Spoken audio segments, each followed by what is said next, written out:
मित्रांनो, मी विकास सर. नवीन अपडेट फक्त विकास सर. विद्यार्थी मित्रांनो, नाशिक सिटीमध्ये आपण अशा व्यक्तीला भेटत आहोत जे कायम भ्रष्टाचाराविरोधात तसेच वेगवेगळ्या सामाजिक कार्यामध्ये आपली बांधिलकी असणारे व्यक्तिमत्व जितेंद्र भावे साहेब यांच्याशी आपण आज मुलाखत करतोय. त्यांचे 2 शब्द आपल्यासाठी उपयुक्त ठरतील असे मला मार्गदर्शन वाटलं, म्हणून मी हा व्हिडिओ बनवला आहे. तर सरांशी एकदा आपण चर्चा करूया.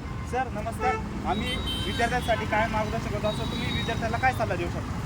विकास सर आत्ता मला रस्त्यात भेटले. अरुंदरी माणूस आहे, धडपड्या जीवांना त्यांच्या कॅमेऱ्यामध्ये घेत असतो आणि सगळ्यांपर्यंत पाठवायचा त्याचा प्रयत्न आहे.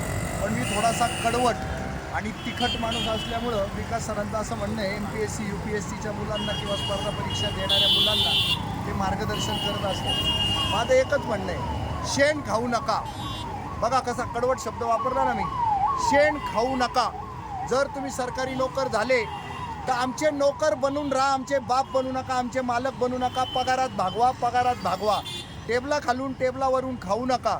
आणि जे काही तुम्हाला काम दिलेलं आहे ते जीव जाईपर्यंत कंबरतोड मेहनत करत रक्ताचं पाणी करा, जीवाचं रान करा, रात्रीचा दिवस करा आणि खूप काम करा देशवासियांसाठी. आणि पगारापेक्षा 10 पट काम करा.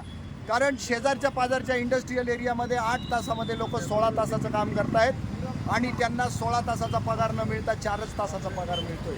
अशी त्यांची भयानक अवस्था आहे. त्याला रात्रीतनं किकआउटसुद्धा केलं जातं. पण तुम्हाला मात्र परमनंट नोकरी मिळणार आहे. तर देशाचे उपकार असणार आहेत तुमच्यावर. निश्चित स्वरूपात तुम्ही परीक्षा पास झालेल्या आहात, पण आमच्यावर उपकार केल्यासारखं अजिबात काम करू नका. अन्यथा सरकारी नोकरी स्वीकारूच नका, आमच्यावर उपकार करूच नका. धन्यवाद साहेब. विद्यार्थी मित्रांनो, हे खूप मोलाचे मार्गदर्शन आहे. सामाजिक बांधिलकी तसेच भ्रष्टाचार भारत करण्याचं एक धोरण उराशी बाळगलेला माणूस आपल्यासाठी कायम तत्पर असणारे.